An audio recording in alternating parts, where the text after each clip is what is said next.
I think Kurdish women are very active. They are very vocal. They actually have an influence trying to push. They don't always get what they want, it's true.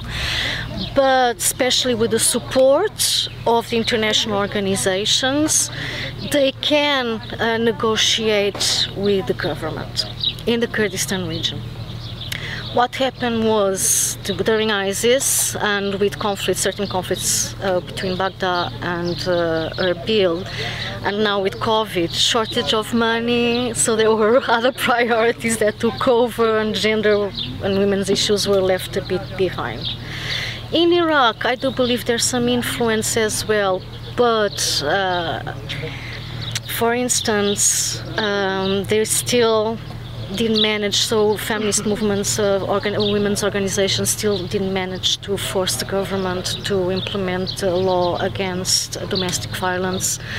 So we can see there are some differences, and in this regard, actually, the Kurdish case, let's say, the Kurdistan region is seen as more progressive, let's say, more as an example than the rest of Iraq.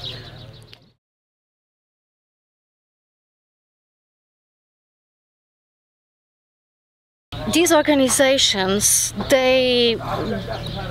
so their agenda is pretty much very, very similar to the international agenda. That's what they put forward. So, and if there are sectors of society that actually accept it, or at least understand it, especially again more educated sectors of society, parts of the government as well, people, Kurdish people that lived abroad and that returned, so they are familiar with this kind of ideologies. There's also parts of the society that doesn't understand them, and here it's not just men, it's men and women. I believe that many times they see these movements as trying to impose ideas that are not adjusted to their communities, that can be against their religious ideas, their beliefs. Another thing that it is said is that these women come from different educational levels, different social classes, so they don't actually know, they don't actually feel the experiences of people. They are very urban as well, so they don't actually feel what women in the villages or women from other social backgrounds feel. So there's a bit of maybe miscommunication there.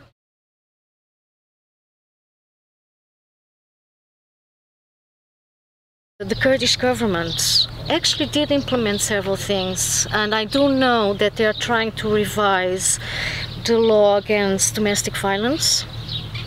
But that law itself, at the time that that came out, was actually considered as being one of the best in the Middle East and even in other parts of the world. So there are good things that have been done, and the government, at least in terms of these things, in terms of the laws, in terms of creating directives, and the government, I do know that the government of Iraq also has a lot of directives, reports, plans.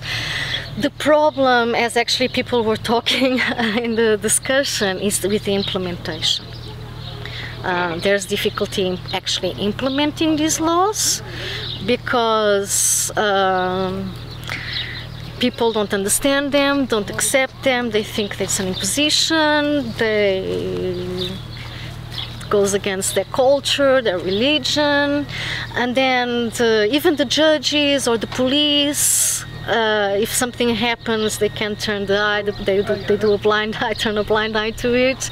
So even if the Kurdish law, it's not the same in Iraq, but the Kurdish law actually forbids that someone that committed an honor crime gets a smaller sentence, but the entities themselves, the police and the judges, can actually kind of be more forgiven to this. So there's still work that has to be done, but I do believe that with education, things can change. I'm not saying change in the sense of changing like Western communities change, or making Kurdistan like Western communities, but in a way of finding something that is good for Kurdistan itself. And I do think that religious people, religious leaders, tribal leaders need to be involved in this change because they are influential. And I do think women from different social classes, different places need to be heard.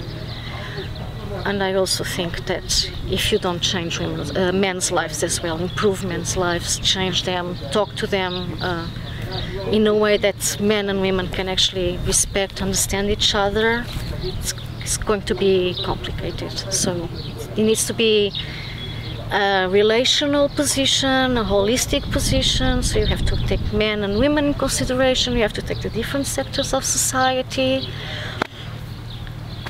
Only then things, it will take time, but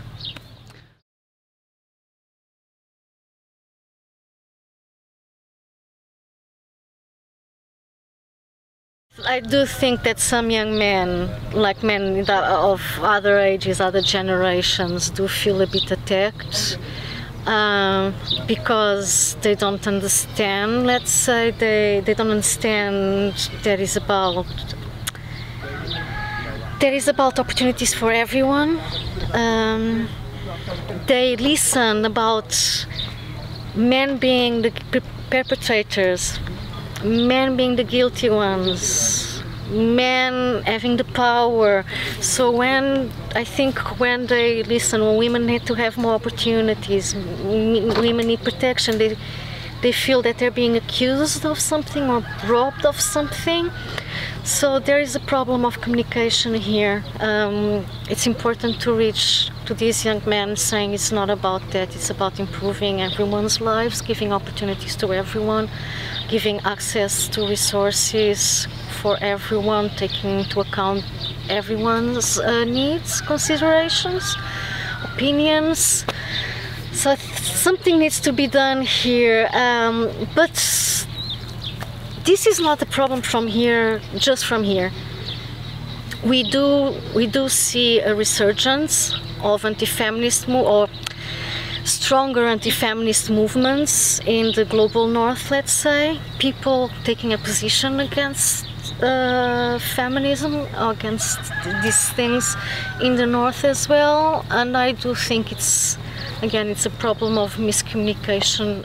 And I think like the United Nations and several countries, programs in several countries are realizing this. It's important to focus on men as well, because they also suffer from many issues, and try to solve the issues of men and women in a relational way, so everyone's lives improves.